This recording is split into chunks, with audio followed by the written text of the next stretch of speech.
and we'll send you out a no-obligation information kit absolutely free. 866-928-3310. The CFRN Emini Futures Cast is now on Stitcher. Listen to us on your iPhone, Android phones, BlackBerry, and WebOS phones. Stitcher is smart radio for your phone. Find it in your app store or at Stitcher.com. Stitcher Smart Radio, the smarter way to listen to radio.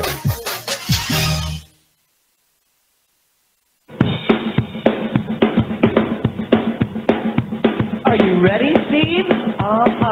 Andy? Yeah! Bert?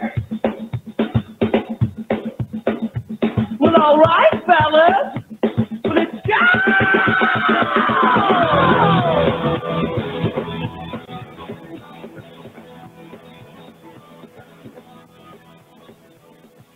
You're listening to CFRN, the Christian Financial Radio Network.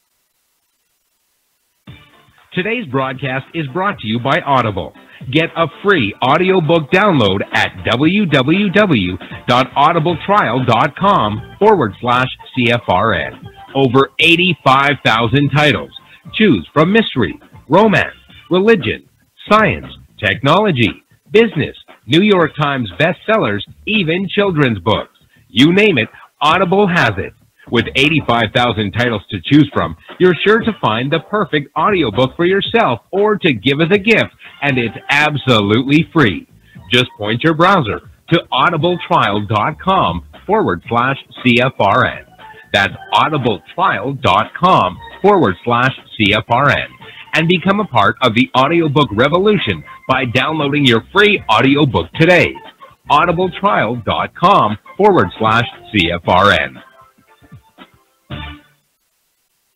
Hey trader, want to get rich quick? Well, good luck with that. If on the other hand you actually want to learn how to trade, the place to be is www.cfrn.net. Tune in Monday through Friday, 9 a.m. Eastern for our daily devotional, and then spend the next 3 hours learning how it's done from professional traders who actually trade for a living. That's www.cfrn.net. Every trading day from 9 a.m. to 1 p.m. Eastern. CFRN, a community of believers who trade for a living.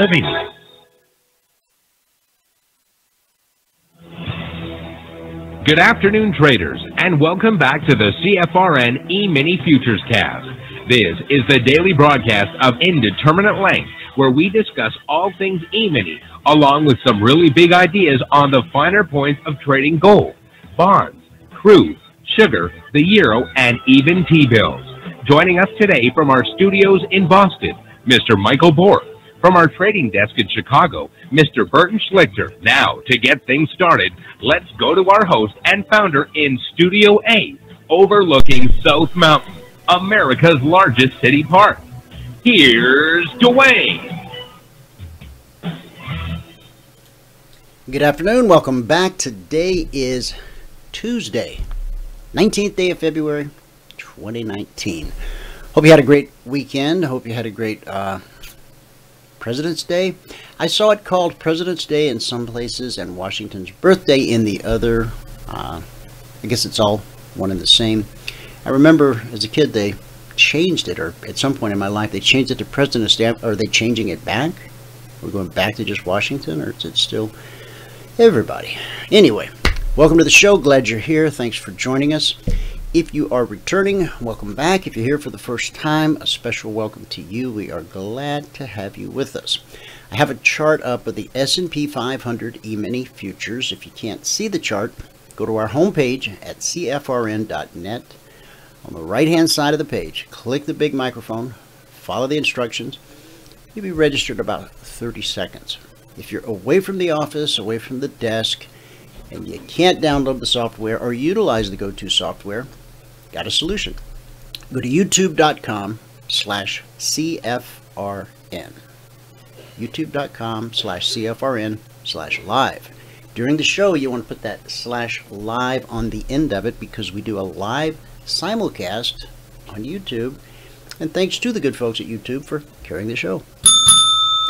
All right, this chart I have up, as you can see, we just took out the high that was put in Sunday night on the Globex Open. There was a spike high right here on the open. This was the Globex Open. And then for Sunday evening and through the holiday, we just traded sideways. And then last night, as Globex opened and London opened, this candle here, 4 a.m. Eastern, we put in a leg, retracement, a leg, a retracement, and you see this consolidation from Friday at the highs pulled right back into that area, and now we've got a leg, a retracement, and a leg, and we've taken out that swing high, that high that was put in Sunday night. What do we got? We got a high there at 2782.50, and we got a high at 2784. So 1.5. Not a lot, but it's something. Got a little bit of news, and let's find that right now. A partnership between French company Digicode and national point of sale provider Ignicio has gone live, making it possible to buy cryptocurrencies offline at 10,000 tobacco shops in France. Just under half of the total number of licensed tobacceries in the country. You can get BTC, ETH, LTC, XRP, and Dash currently available. BCX, BCH, and XMR scheduled for sale in the near future. Now, Digicode is a subsidiary of Toulouse-based parent company Digital Service, and they've not seen much reseller traction for its crypto services since the launch in August of 2017. With only 30 point-of-sale outlets spread across the country by the latter half of last year, Digital Service CEO Christopher Villegas reports that the Digicode product, previously available in the form of prepaid cards, like a phone card, brought in revenue to the value of 1.1 million US, serving over 20,000 customers.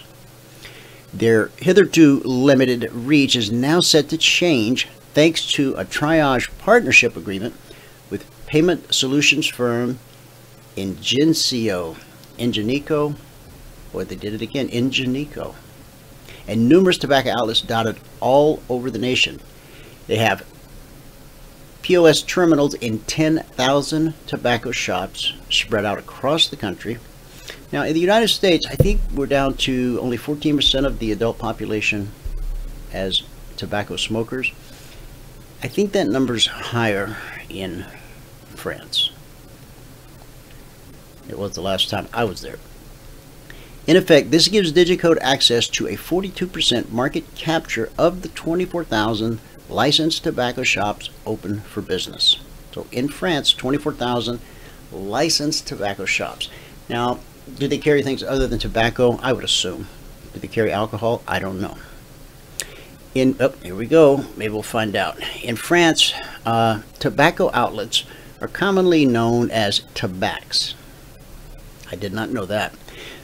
And they sell more than just nicotine. Here we go. Lottery tickets, mobile recharge vouchers. You can pay your utility bill there. Buy newspapers, the old kind, the ones you hold in your hand. Turn the page. Magazines. A one-stop shop for miscellaneous on-the-go transactions. There you have it. The service, which went live February the 11th, is available at all tabacs equipped with the Devlex cash register, a brand particularly popular with tobacconists and news agents. Thanks to this agreement, consumers can now turn cryptocurrency investors as easily as lighting a cigarette. They might not want to go with that analogy. Shoppers can purchase vouchers to the value of $23 US, 57 US, or 226, and convert them for the crypto of their choice on the Digicode website, where they'll be added to the user's wallet. On the menu, Bitcoin Core, Ethereum, Litecoin, Ripple, and Dash. According to Villegas, the hefty 8% service fee will be offset by the value-added benefits that differentiates this service offering from online purchasing platforms. This includes privacy concerns without sharing bank details online, scam concerns on unrecognized platforms, and devirtualization of digital currency by bringing it into the real world. The company is no stranger to the world of virtual currency. Digital service has been active in the country's crypto space since 2014. In 2016, it launched Bitcoin purchasing platform Zebitcoin and extended its service offering in 2018 with the launch of Zebitex, the first Euro crypto exchange in France. Well, there you have it. A little bit of news. Cryptocurrency can now you just got to think about, every day there's just a little bit of something. Cryptocurrency can now be purchased. It's within the reach of any person in France. 10,000 French tobacco shops. You don't need any online savvy. You don't even need a computer. Now, in order to get it into your wallet, of course, you do need online access, but you're going on not with your bank card, but with like a prepaid debit card for X amount of crypto. And when you log on to the website to convert it, to put it into your wallet, that's when you decide what you want to convert it into. Coming to a store near you at some point. We'll see how soon. Wherever you are. Let's take a look at the numbers and see what we've got on this Tuesday. This Tuesday that looked like it was setting up early this morning to be a trend down day. And I said last night in the channel, I said buyers will really have to prove themselves to take us above the high of the Sunday night spike high. And we just did that right there. Okay, so these are the numbers from around the world. These are cash markets. We'll get back to the futures in a second. Currently the Dow's up 28 points. NASDAQ is up 23. S&P 500 up 6. And the Russell 2000 up 6 as well. No big numbers, but all in the green. In the commodity basket, crude oil, and by the way, we rolled forward as of Friday to the J contract, GCLJ. If you're looking at the screen, there it is. 8,800 contracts in the last 16 minutes. All right, crude oil at 43 cents, trading 56.02 last. Gold up, go gold, $18.70, trading 13.41 last. Let's have a look at gold.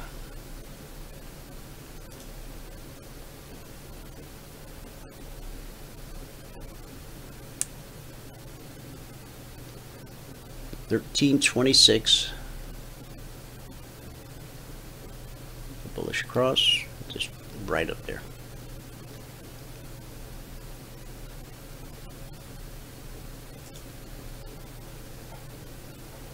In the Asian markets at the close, the Nikkei up 20 points, Shanghai up 1 1/4, Hang Seng down 118.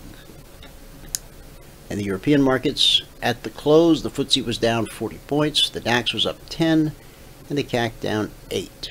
So a relatively quiet Tuesday coming off of the President's Day holiday. The Asian markets finished the session mixed thanks to the Hang Seng. European markets mixed thanks to the DAX being positive by 10. It's a green radio Tuesday here in the US of A. All of the indices showing green. We got green on gold, green on crude. It's a green radio day. Let's go to Michael to get a recap of what happened in the live training room today. Michael, are you there? I am here. He's here. Alrighty. Here we go. Alright. You should be looking at my screen. We got it. Okay. It's all yours. Excellent. I got it. All right. Good afternoon, everyone. Today is Tuesday, the 19th day of February 2019. Let's start here. If you have not taken a free trial with us, go to the home page at CFRN.net. In the right-hand column, it says 5-day free trial, apply.cfrn.net. If you click on that, or any one of these free trial buttons down here, you will eventually be brought to this page. On this page, all we ask for is your email, your first name, how you found us. Hit the submit button. Once you hit the submit button, you'll be sent a confirmation link. You must click on the confirmation link. Okay, if you don't click the confirmation link, then we don't know that you took the free trial. So you must click that confirmation link. Okay, the spreadsheet. Yeah, the last 2 Fridays were red days, but we made up for it the following day. If you're going to read the spreadsheet, you can read all the CFTC risk disclosures down at the bottom. Today we made 23 ticks in crude, 2 ticks in gold, and 2 ticks on the ES. That put us plus 275. Did I say 22 or 23? 23 ticks in crude. Today it took 21 minutes and 3 trades to get to the goal for the day. At that point, we're up $125 a contract, and we took a total of 7 trade opportunities today. So on the month now, we're up $1,791. That's over 12 days, averaging $149 per day. And on the year, we're at $3,822. That's over 31 days, averaging $123 per day. $123 per day. Okay. Okay. Now we'll go take a look at what we did and or didn't do. We missed a long trade right here in gold this morning that ended up going up pretty nicely. The high of the day at the time was right in here. Okay, it ended up going up pretty nicely. The reason we didn't highlight this is because it was the high of the day right there. There was no room to move the stop to break even. Let me bring that box out. We had another opportunity here. We picked up 2 ticks on that, and that pushed in new highs again. And now it looks like it's trying to get back up there to the high of the day. It's going to break this dynamic resistance here first, though. Yeah, let's look at the euro. We didn't do anything with the euro today. And there was really nothing to be done with the euro. I guess we missed this one trade right here. Right here, that would have been probably a break even. During the break, let's see. It looks like there was a shorting opportunity right here during the break. It may have stopped out 65 up to 615. 8 ticks. Yeah, I think that would have stopped out. 65. Yeah, that would have stopped out. There was another one that followed it up right here. You could have gotten your money back. And that was it. There wasn't really much happening with the euro today because the way it was moving, the slingshot was not going with it. Wow, in the pre-market there was some good movement here on crude. It wasn't the crude pre-market. The crude, crude opens at 9 a.m. But you can see right there are a couple of nice trade opportunities. But then when we opened up this morning,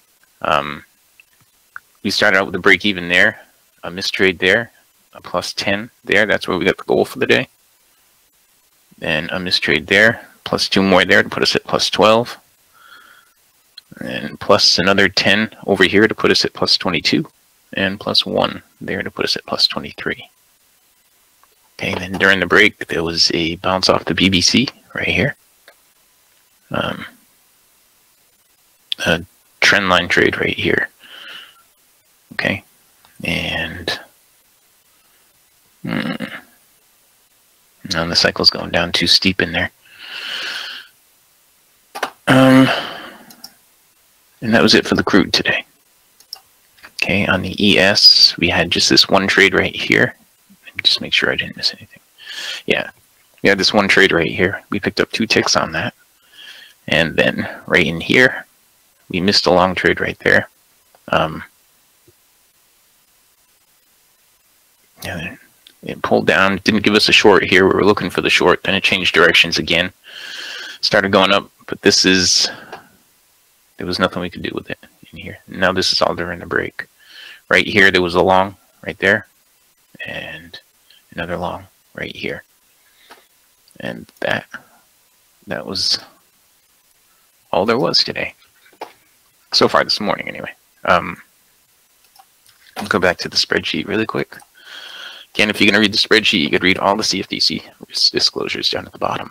Today we made 23 ticks in crude, 2 ticks in gold, and 2 ticks on the ES to put us at plus $275 a contract. Today it took 21 minutes and 3 trades to get to the goal for the day. At that time, we were up 125. And we took a total of 7 trade opportunities today. Get us a total of 275. That is 1 contract, 2 hours per day. On the month now, $1,791 gross profit over 12 days, averaging $149 per day. Again, 1 contract, 2 hours per day. Same thing down here with the gross yearly total, $3,822. That's over 31 days, averaging $123 per day. 123 per day. Okay.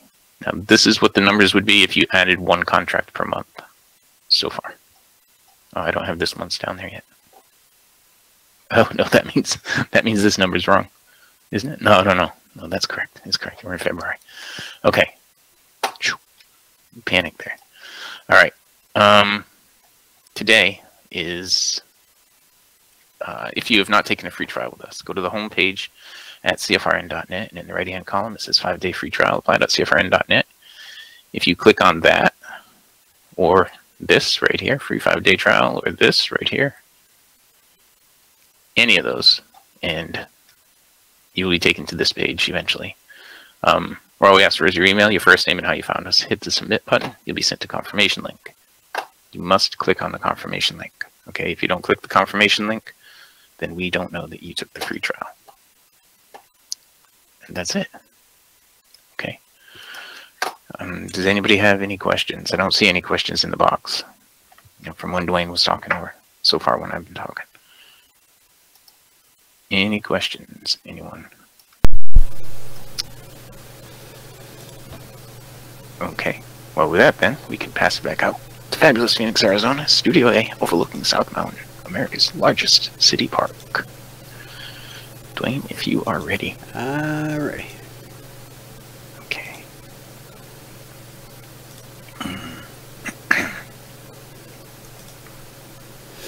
And there we are. There we go. All right. Very nice. Right, John, I think he'll be popping in here in a moment. Okay. I'll keep an eye out for it. All right.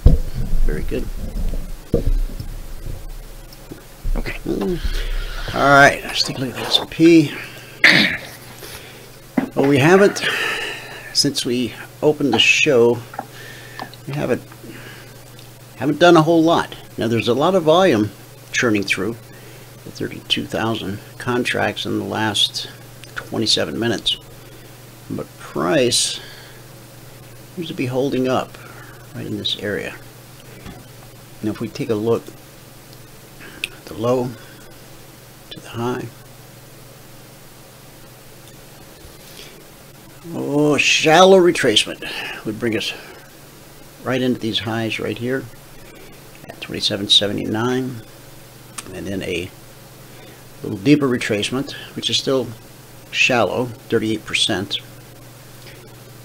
That would bring us right in here to 27.75, 76. We've got some wide zones this week, so the stage is set for some really nice volatility, whether it be to the upside or the downside. It looks inviting. So let's take a look at the Concierge Trade Alerts. Now, the Concierge Trade Alerts that were put out Sunday night when the Globex opened, well, when the Tuesday session of Globex opened last night, Monday night, and that's how it works in case you're not familiar with Globex. Sunday night at 6 p.m. Eastern, that begins the Monday session. not to be confused with the Wall Street session, which is its session unto itself, but it all flows together. The two become one. Okay.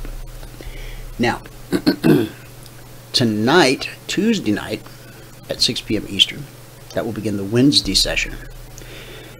All of that to say this: the Concierge Trade Alerts that were put in place off the open Sunday night were the same ones in place last night, because the market just did not move enough to warrant any type of change. So let's take a peek at those and see just what we got. And I'll drag them up in just a second. You can grab a screenshot if you'd like.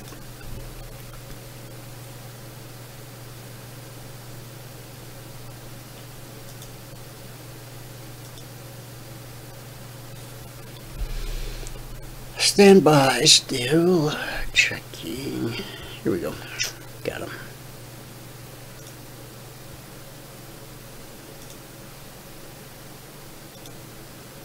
Okay, here we are. Sunday night, 6:10 p.m. Eastern. 5, 4, 3, 2, 1. Okay. All right. On the S&P, said to consider selling 27.55. Never came close.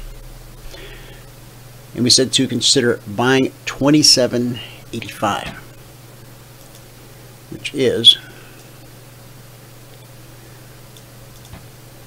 the swing high is 27.84. So an opportunity to go long 27.85 or above. John just popped in. All right. If you want to open his mic, thank you very much. Okay. It's open. All right. Hey, John. Welcome to the show. I see, not ready yet. Okay. So here's its 27.85. So keep that in mind. And by the way, that weekly trading zone that's on the chart there, 61.62, that actually is one of this week's zones. Is that you, John? Okay. Still nothing. 27.85.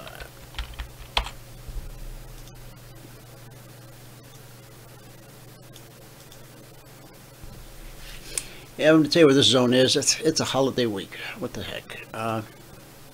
91.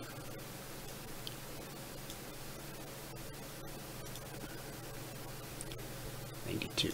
That's a big opening zone. Oh, hello. Hey, John. Welcome to the show. Hi there. Hi there. Sorry I missed you the last couple of days. Yeah, how was your holiday weekend?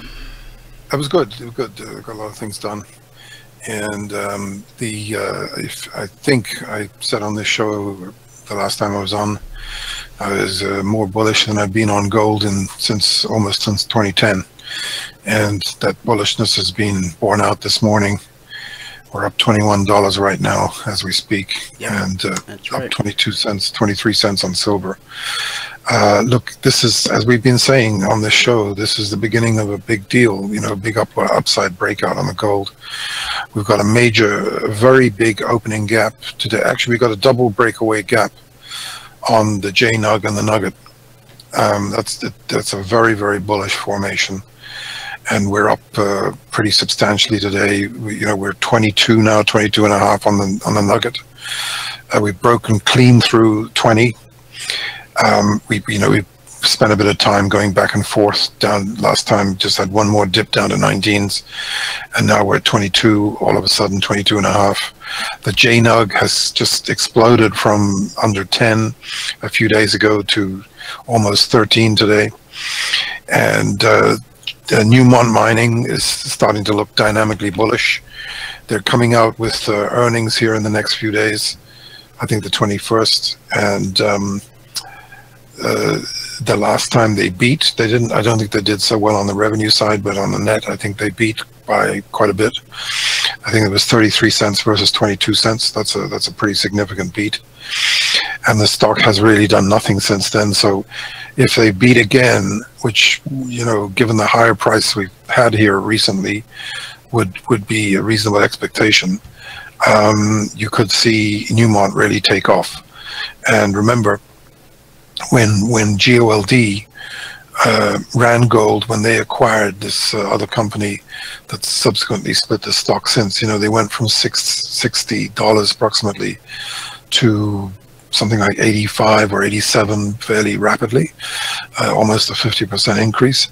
And I think you could see something like that happen with Newmont over the coming months. What's Newmont's symbol? Sorry, NEM. NEM, yeah. You see what I'm getting about the gaps? You see how we gapped up on this while you still got that up there? Yep. I mean, this is unbelievably bullish. You had this incredible flag formation, and now we're gapping again. So, we've actually got a kind of a triple gap breakaway. You have this very powerful impulse wave. And not only that, you got what I call a double 1-2, which is take the December bottom, right? Here. And that's wave 1 here, and then you've got a second wave, wave 2, then you got another wave 1, wave 2. Now we're in a third wave to the upside, and it actually is almost leaving a whole island bottom of this entire period from August through February. That's incredibly bullish. I can't tell you that leaving and gapping out of that island bottom today. It's not a perfect island bottom, but you get the gist. Sure. It's as I said on this show, I think you can see this J-Nug up to 20, and the nugget up to 40 maybe. And look, what are the reasons why it's happening? It's actually look, first of all, the central banks bought more gold last year than ever before. That's a pretty incredible statistic in of itself. Why are the central banks all buying gold? Secondly, look at the dynamism of that move as you're we're hitting a critical point here. Yeah, we are. That we break through this. All of a sudden the 13 becomes support, and you can measure the upside. I mean, look, you're talking from 6 to 13. That's 7. So another 7 from here takes us to 20, which is where we run into resistance from the previous high. So from the 2018 high. So it makes a lot of sense. And this year is the opposite of last year. We were sort of down for the whole year.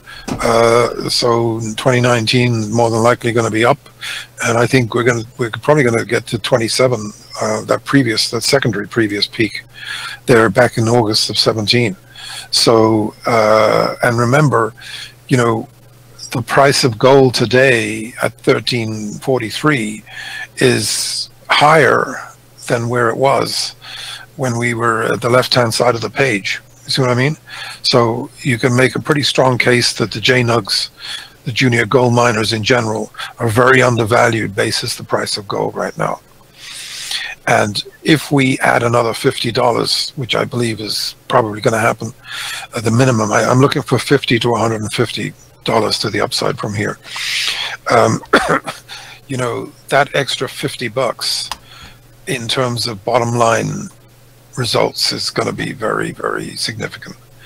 And so there's a potential for a runaway move to the upside in these gold stocks. And reasons behind it, central bank, very important. The deficit has broken 22 trillion. I think this, look, it doesn't necessarily the gold doesn't necessarily go up as it breaks each milestone. It's sort of like when the timing is right and the conditions are right, an unexpectedly high deficit breakout could trigger the price of gold. The last time that happened was when we hit 19 trillion.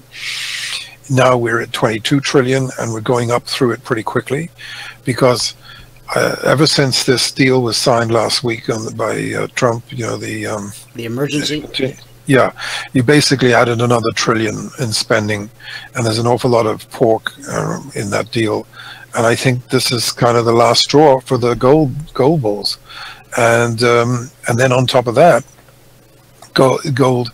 Look, the fact that the market has rebounded so strongly off the recent December lows, the late December lows, and I mean, it's been epic. You know, it's one of the greatest recoveries ever. And you've got five out of six central banks around the world are still stimulating, and the Fed has gone dovish now. So you've almost got 6 out of 6 or 7 out of 7, depending on who else you count.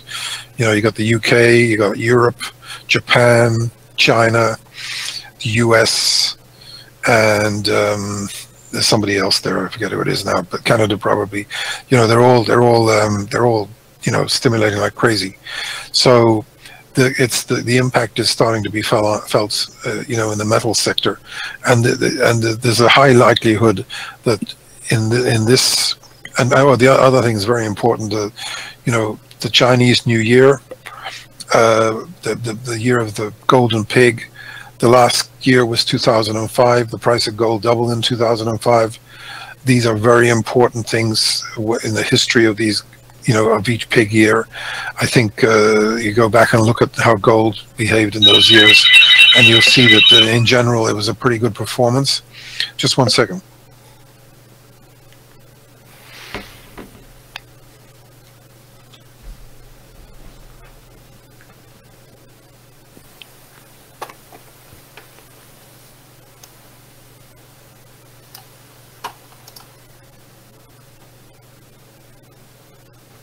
All right, let's pick back up where we were. Okay. All right, on the Dow. All right, we already looked at the S&P. So 2785 overhead, and below it's 2755, down below that zone. Okay, sorry about that. Yeah. So you know, this is a great and look. If you remember that thing we talked about, this guy Kashkiri trying to push this monetization of the debt, and you know, the possibly a 5 trillion line of credit into the economy. You know, don't underestimate the possibility that could find its way into the equation somehow, and that's one of the reasons why this market is going up so much. The other thing that's really of note today, you know, as you know, I haven't been a raging bull on the dollar. We made a nominal new high last week. We had what I call a failure swing, which, you know, we made a nominal new high, and now we're breaking down. And actually we're breaking down quite substantially today, which is another reason why the metals are all rallying.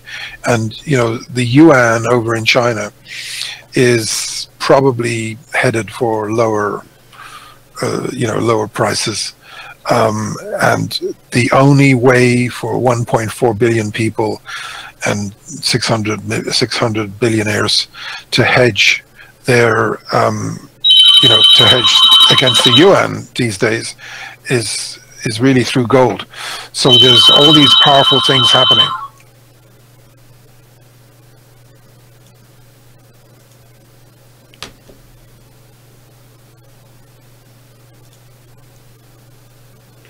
All right, let's go to the Dow.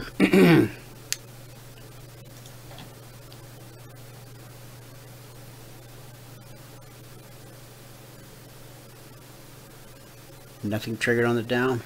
Still inside of this stuff here. Overhead, we're looking at 26,000. Quite a ways up. And 25,555 on the downside. The market has we've had movements. We had this nice, just keep in mind that most of what we put together today in this one candle. This was the 11:30 candle. We talked about that in the live training room this morning. That quite often the market will make a move during that 30-minute period between the live training room and the daily radio show. That's when the London markets closed, 11:30 a.m. Eastern. The S&P, the move was from 74 up to 84. So we had a 10-point move in the S&P. Should equate to about 100 over here. 25,840 to 25,940. There you go, 10 to 1. But no trigger on the Concierge. Russell. We're looking to be long 1576. That's this area we just pulled up into right here. And to be short 1557, which is right here. In Q. That's an ozone. We got our bullish cross. Now we're just waiting on this pullback. Okay. Hit a bearish cross. Price pulled away. Price pulled back. And it sliced right through it. Then we had a pullback here to the BBC. Just as we made this move higher, as we would expect. But what we needed was this bullish cross to confirm it. And so now we'll look to follow the market to the upside. Things are in place. On the NQ, it was 70.90, which we took out by 2 ticks. Yep. And on the downside, it was 70.20, which the swing low was 70.35. Crude.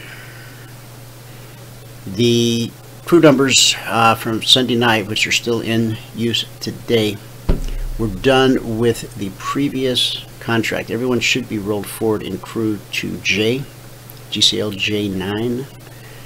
Okay. And let's look at bonds. We haven't looked at bonds. Are always in the Concierge Trade Alerts. We haven't looked at them lately, but let's do that. ZBH9.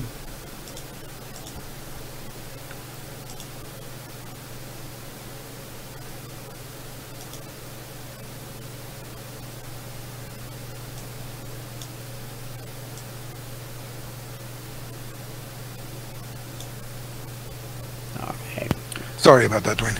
No, go ahead. Yeah, sorry.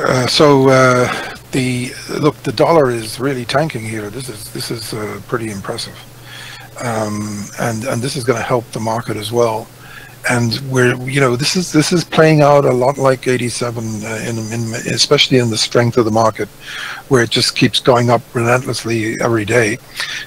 And we've said on this show that the January reversal was so big that this is not something to be necessarily shorting against. It's something to be going with, until proven otherwise.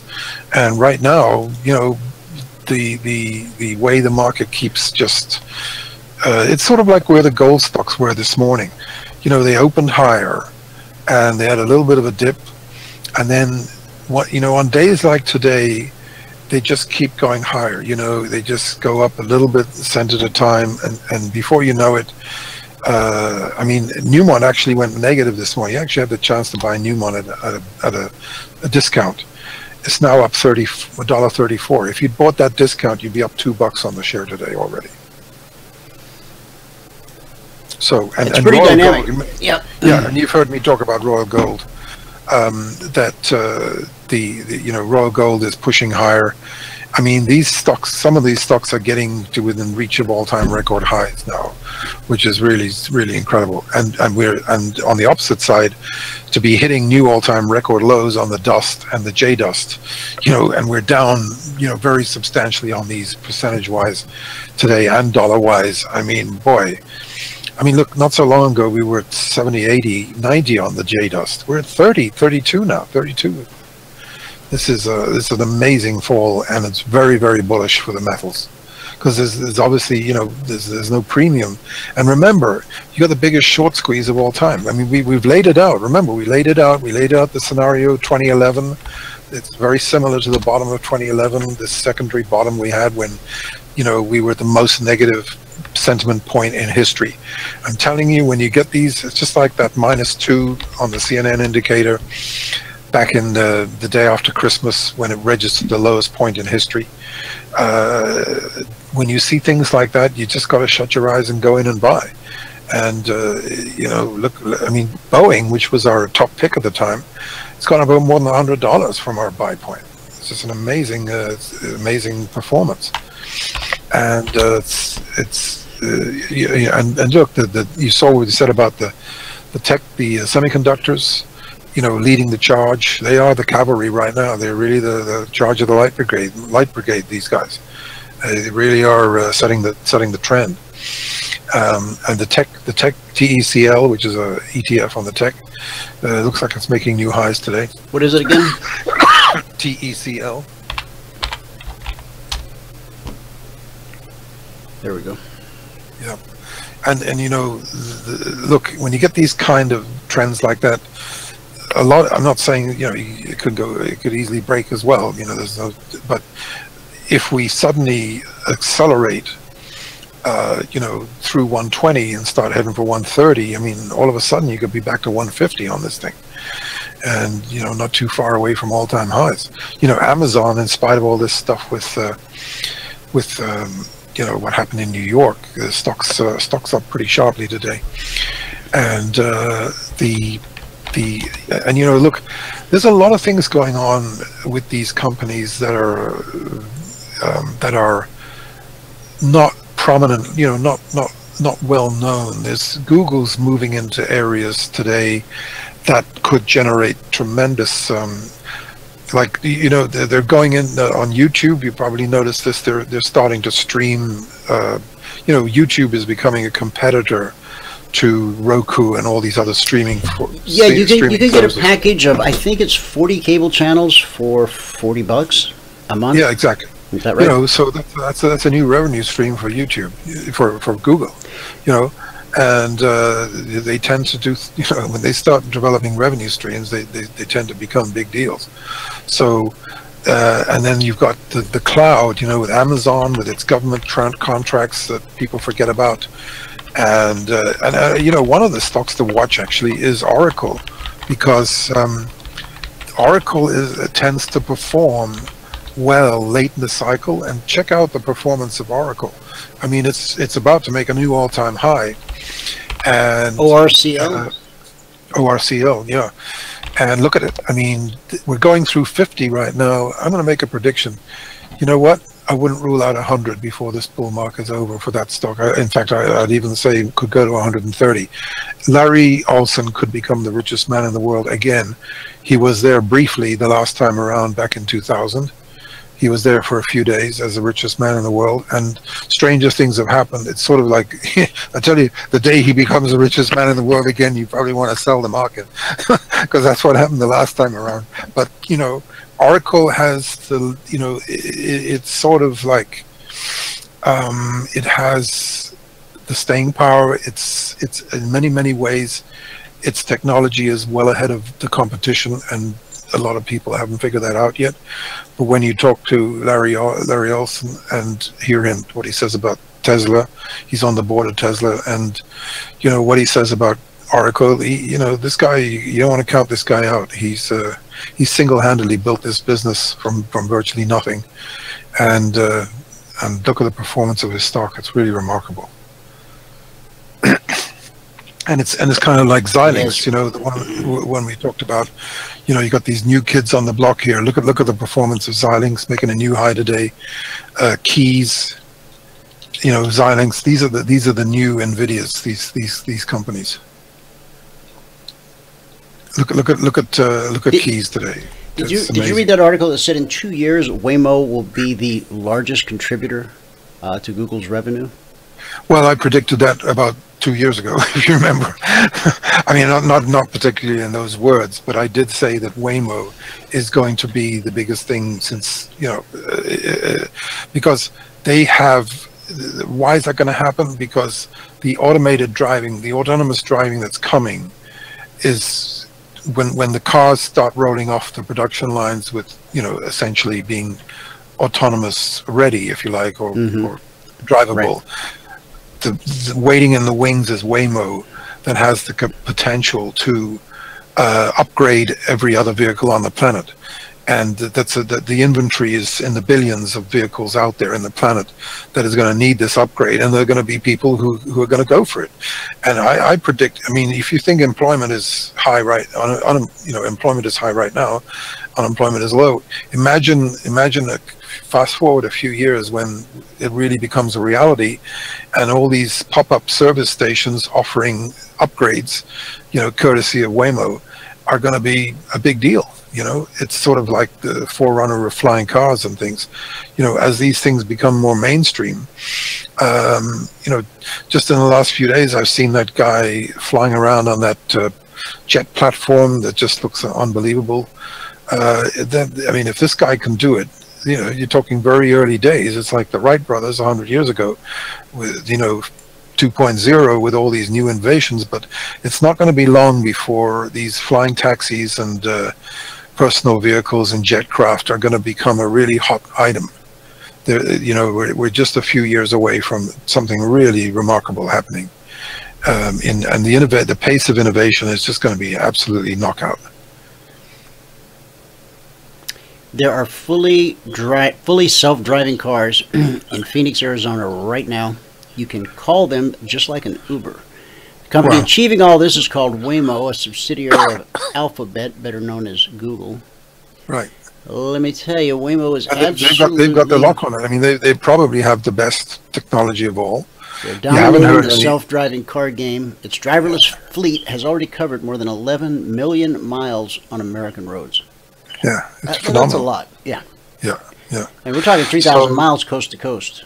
Yeah, and they're driven. I mean, these guys, they've got the staying power, they've got the money, they got it all, and they've got the market, and they've got and they're coming up with new stuff all the time. I mean, this cycle has got legs. It's still got a lot, a lot ahead of it, and this is probably why the Dow, is probably going to hit 30,000, 33,000 before you know it. I mean, there's a few people out there, since we've been spouting about 33,000, there's one guy out there who's talking about 50,000, Really? And there very well could be, look, remember, you've got the stimulus that was pumped into this market over the last 10 years. And it's momentum that's pushing the economy higher is nothing short of phenomenal. And now you've got world markets rebounding, and you've got China stimulating. China's put more stimulus into this era since Christmas than any other time in its history. I mean, it's basically pumped in about 300, I think the equivalent of $300 billion, which is a fair amount of stimulus for the Chinese market. And and I don't think they're going to quit. And if the Chinese trade deal comes off, that's not an overnight thing. That's a long-term mega benefit to all the economies. Look at Brazil. This new president, kind of same as Trump.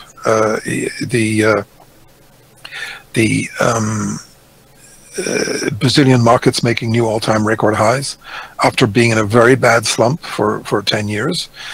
Commodities are coming back, which is positive for Brazil. And Trump, I don't know whether you caught it, but you should listen to it. The speech that Trump gave in Miami, was it yesterday? I didn't catch that one.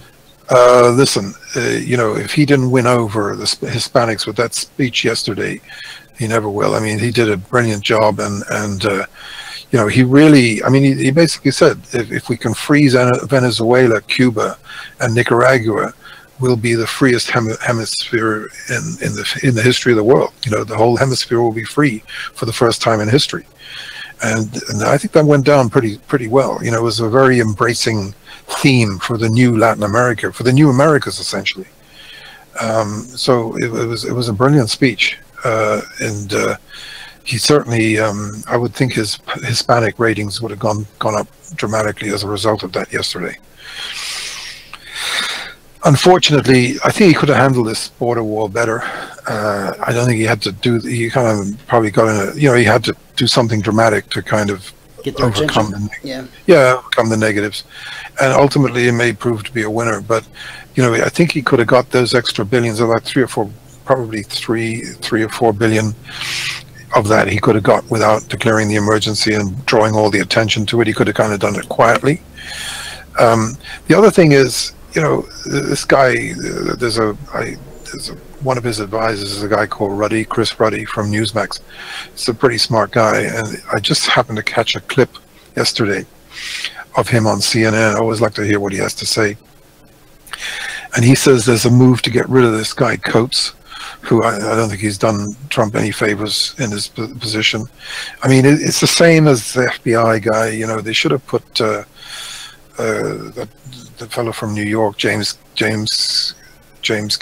I forget his last name now, James Calstrop, as head of the FBI ages ago. Him and Barr, and putting the right guy in as national security, DNC, would go a long way towards cleaning up all this stuff and all this deep state coup stuff that's been going on here for the last 3 years or so. I mean, all of this stuff is coming out now.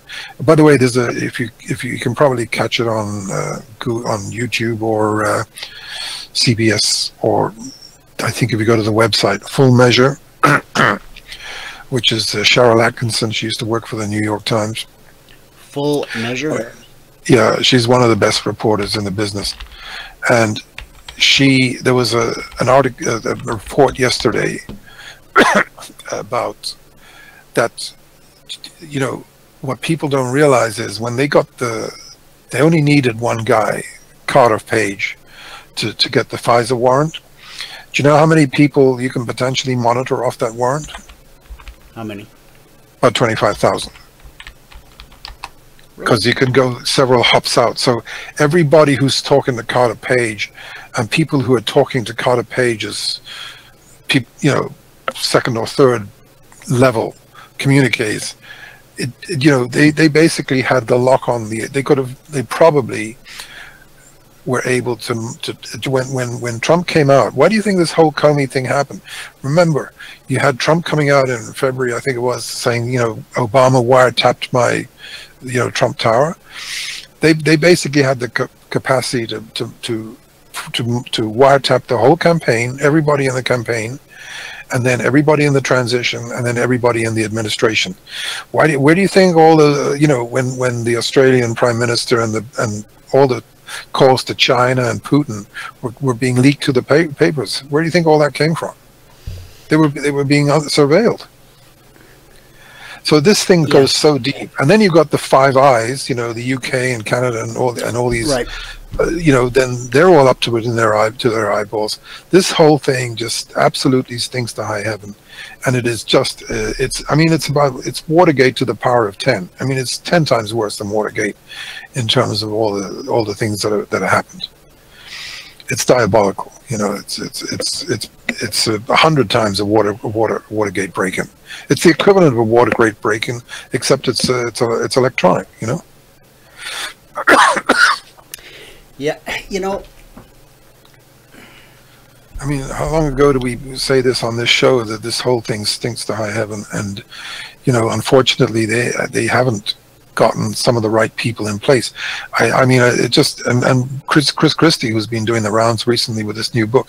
I mean, did you hear what he said the other day? I think it was to Hannity, or someone, it may have been him. He said, look, he said, if I'd been the Attorney General, there wouldn't have been any Bob Mueller. You can guarantee that. And he's dead right. And all of this stuff would have been fixed a long time ago. Yeah, it should have been. And the fact that they let this get out of hand the way that they did, but there's freedom of the press, freedom of speech.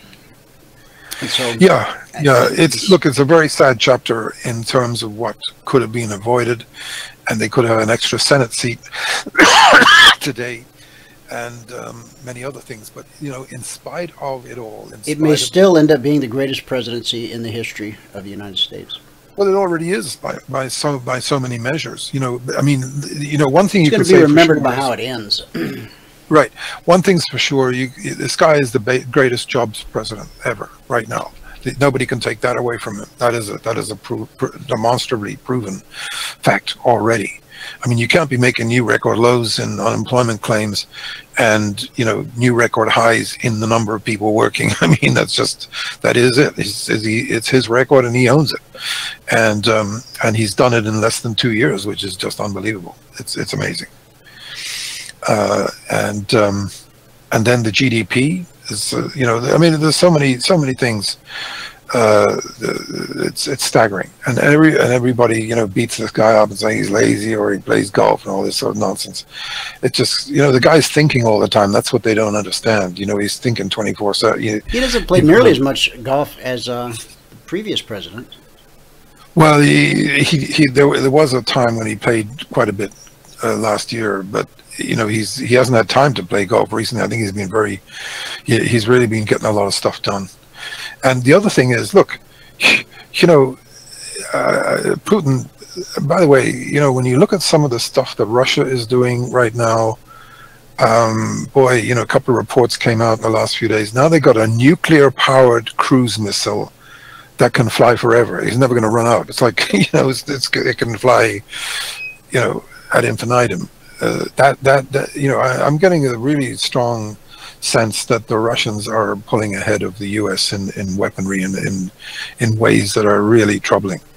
And you know, this hypersonic, they seem to be well ahead of the rest of the world. You know, so what's the idea behind this thing that can fly forever, to put it into orbit so that it can be called into action at any time? It's just virtually impossible to defend against. That's the thing. One where, you know, because it can run circles around, they get all kinds of ways that they can, you know, avoid being, you know, shot down or whatever, or eliminated. I just hope the U.S. Has a lot of stuff behind the scenes that they're not talking about, which is probably the case, and they may be a lot farther ahead of where people think they are, and they're just being quiet about it, which is the right thing to do. But you know, these very bellicose threats and developments and all this boasting about weaponry is not a very comforting thing for anybody to have to read these days. Now, the other thing is, you know, Trump is getting beat up right now for saying that he believed Putin when Putin said that the North Koreans didn't have intercontinental missiles, and his national security team or his you know, are saying that they do. You know what? I'd probably believe Putin, because Putin would absolutely know for sure what the limitations of the North Korean missiles are, because he's probably had a hand in, you know, they're probably Russian engines, or, you know, and maybe they came from Russia.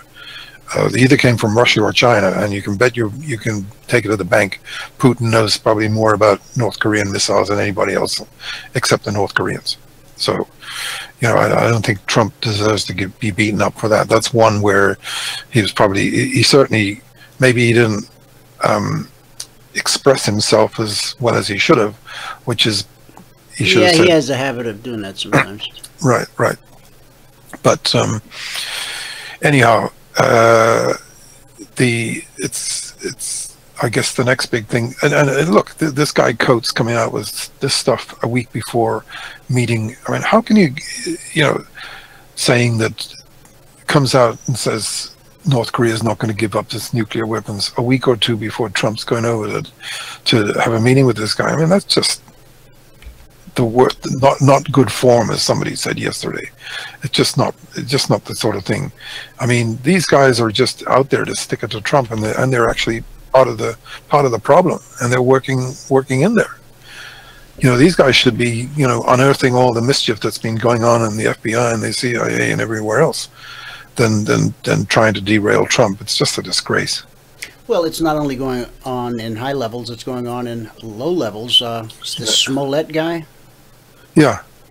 Is he the Al Sharpton of our day? I mean, remember when he trotted out that young lady? Yeah. Tawana Bali. Yeah. No, it's the same old. You know, the worst thing about it is this guy Smollett is now saying that he's telling the truth. I mean, give me a break. You know, he's being caught in a lie, left, right, and center, and he's saying they're all wrong, and I was attacked. I mean, he's probably going to end up in serious trouble for saying that. But I mean, what's his? And it looks like he sent the letter as well. I didn't hear that. Yeah. Apparently, they found the magazine with the cutout. Somebody said they found the magazine with the cutout numbers. I'm not 100% sure of that. Oh, that's too much. No. You need to get that. Just 1 second. Be right back. Go ahead. I don't watch that TV show, so I don't know what kind of a role he played. What's it called? Empire? I'm not familiar with that show.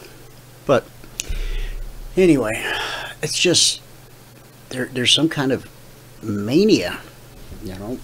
They say the president's crazy, but boy, I've seen a lot of crazy behavior all over the map. Not just what I've seen come out of the Oval Office looks pretty good. Maybe that's just my opinion. All right, price here on the S&P 500 E-mini futures. I just drew some fibs. I'll show them to you again. Right there. All right. And let's throw this back in. There we go.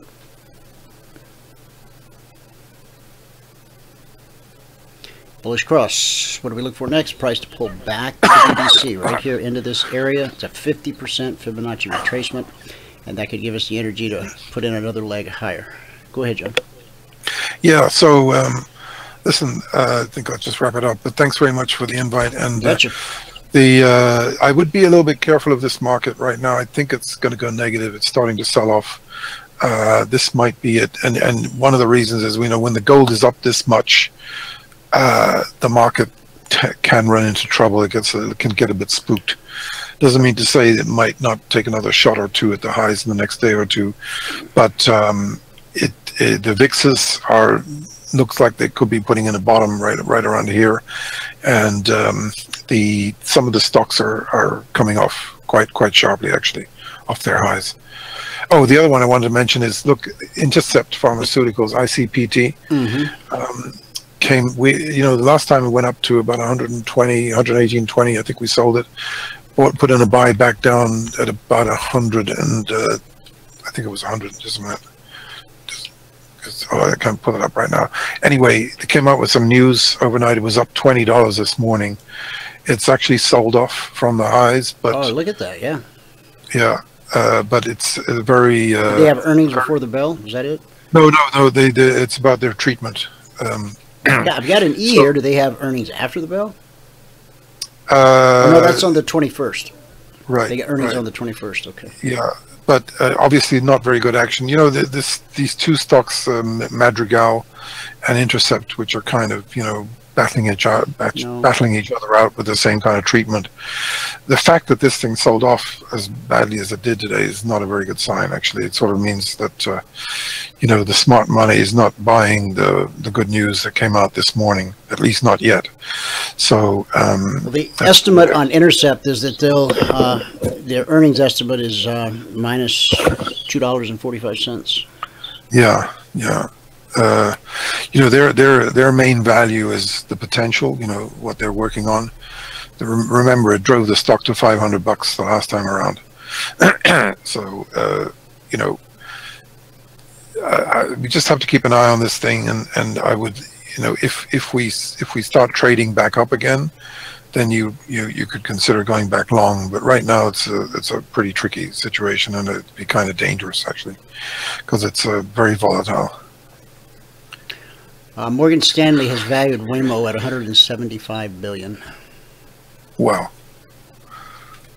That in of itself is a pretty significant chunk of Google. That's about a fifth of the value of Google, right, or a quarter of it. Well, Google can afford to do this where no one else can. Everyone else trying to build these autonomous cars and to make this technology work, they don't have a cash machine the way Google does with their online search business. They have an effective monopoly on the internet search market. Every 100 searches performed on the internet, 92 of them flow through Google. Yeah, and that's a monopoly. It's money for old rope, and it's just bread and butter income every day. It's just, they're selling white space. Yeah. In 2018, they earned roughly $100 billion from selling internet ads. It has a net profit margin of about 35%, almost unheard of for a business of its size. To put that in comparison, hang on one second. They just ordered Waymo just ordered 62,000 Chrysler Pacific minivans 62,000. Wow. at a cost of $2.79 billion. Wow. Ford tried to catch up to Waymo. The company announced it would invest $4 billion developing its own self-driving cars. As a result, its stock crumbled 7% on the news. Unlike Alphabet, Ford does not have a cash machine at its core. Its operating margin is just 3%, meaning it has to spend $19,400 to sell a $20,000 car. Yeah. Does it leave much left over to invest in other projects? Whereas Google can just keep funneling this money in. They're going to own the autonomous driving space, I think, the same way they own Surge. Yeah. You know, you heard of this Carvana outfit? Yeah, I've seen the commercials. You know, that is a hell of a business. The number of cars they're selling, they're transacting a year is, I think it's approaching 50,000 now, something like that. It's pretty extraordinary. This is the car vending machines, right? Yeah, exactly. Yeah. And now they have a new service where you call up, and if you want to sell your car, they'll literally value you over the phone. They value the car over the phone, make you an offer, and they'll cut you a check right there and then. Now, the cars for sale in these vending machines, these are new cars only? I think so. But they're in the used car business as well. On their website, they have 19,050 vehicles available. Yeah. On the website. Yeah. Buy online, get it delivered, love it or return it. I mean, that really does change buying an automobile. It really does. It's the old days of haggling in the dealership.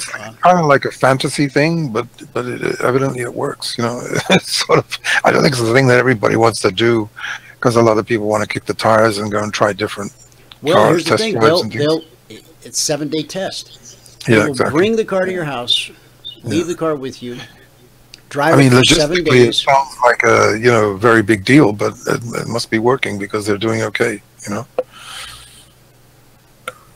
That was the thing that, to my mind, when I first saw this, I thought, boy, the cost and logistics and the personnel and keeping track of inventory and all that kind of thing must be quite an undertaking, Real-time financing with no middleman. Financing with Carvana. Our technology lets you see your exact down payment, monthly payment, and interest rate for every car in our inventory. And when you're ready to buy, it's as easy as one click. No, it's an amazing story. This thing, it really is, because it's kind of a real out of the box type business. Here's a $32,000 Lexus. They want $1,500 down, $300 a month. Yeah, pretty attractive, huh? Yeah, it really is. Here's one of the vending machines. It's almost unreal, those things. It's hard to fathom. Yeah. Okay, John. Okay, doke. Listen, have a great afternoon. Thanks to everybody. You do the same. Okay. All the best. Bye.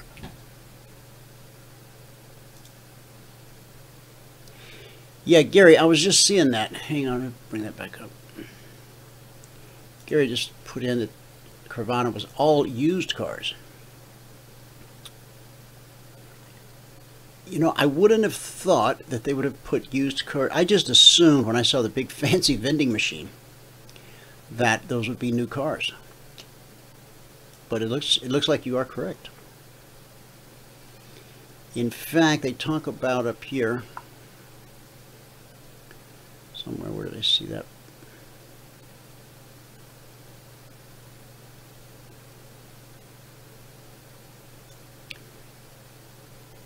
What just flashed by was 1 out of 20. $1,000 on average is invested to perfect our vehicles. They get 200 mechanics, okay. 1 out of 20 evaluated cars gets approved. Interesting.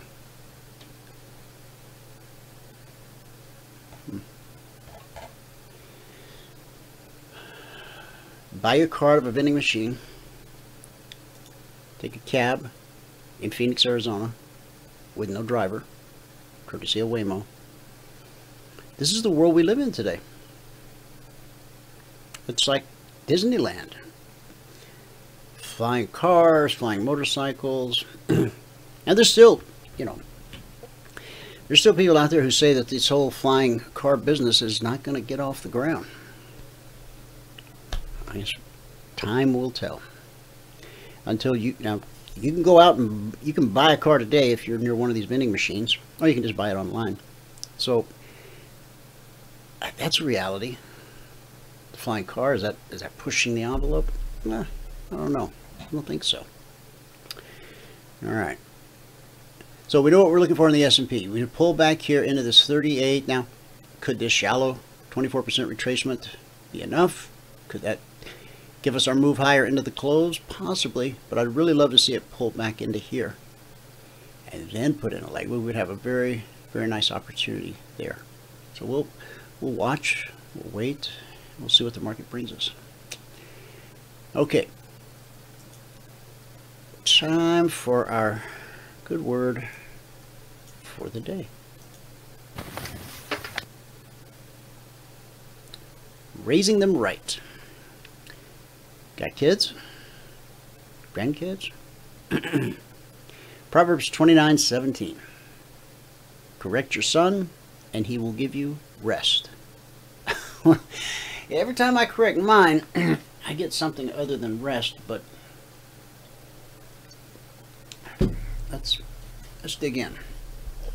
If a corrected child gives you rest, an uncorrected one will give you no rest. You can take them anywhere or leave them anywhere. Solomon says, he who loves his son is careful to discipline him. Proverbs 13:24. Child abuse is reprehensible, we all agree, and so is child neglect. Without discipline, you condition your child to a life of heartache. When they're stopped by the police for speeding or contacted by the bank for defaulting on a loan, throwing a temper tantrum is not going to get them off the hook. So we have to think of their future. Kids, grandkids. God disciplines his children. Are you or I wiser than he is? The Bible says in Hebrews 12:11, no discipline seems pleasant at the time, but painful. Later on, however, it produces a harvest of righteousness and peace. A 2-year-old shouting, no, may seem cute today, but wait until he's 17, cursing you out with abuse and defiance. The Bible says all children are foolish, but firm correction will make them change. Proverbs 22:15. Rebellion is part of their DNA, and it's your job to drive it out. When a parent says, this is hurting me more than you, what does a rebellious child think? The same thing I thought, same thing you thought. Hey, let's change places. It's hard to discipline them when your time with them is so limited. My son, in a year, a year from May 8th, he will be 18, and he's aware that he'll be 18. It just seems like yesterday that he stumbled into my front door, all 4 years old of him, and now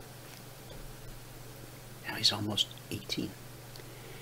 You think you've got forever, and then you realize you don't. And their future, your time with them is so limited, and their future is in your hands. A child without boundaries is like a house without walls. It's like living in a carport. There's no protection from outside influences. Nobody feels safe. So talk to God today. He's a father. He has children of his own, and he will help you to raise yours right. And that's our good word for the day. And that's going to do it for this Tuesday, post-President's Day edition. Thanks so much for tuning in. Whoever you... Yes, Michael. Nope, I was just going to say amen. Oh, okay, very good. Thank you. Thank you for that. Yeah. All right, guys, thanks for tuning in. Whoever you are, wherever you are, may God continue to richly bless you with His mercy and with His grace. And I'll see you at the bell.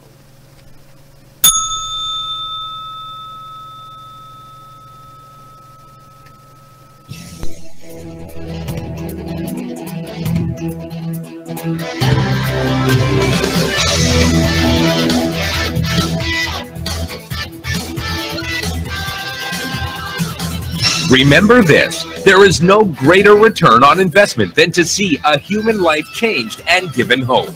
As always, pray hard and trade safe. Any financial information discussed on this show is simply the opinion of our host, Dwayne Reeves, his co-hosts, and guests. To learn more about trading Emini Futures or to take a 1-week free trial in our live trading room, call 1-866-928-3310. 866-928-3310. Information discussed on this radio program should not be construed as a recommendation to buy or sell any security. Always do your own due diligence and consult with a licensed securities broker or financial planner before making any investment decision.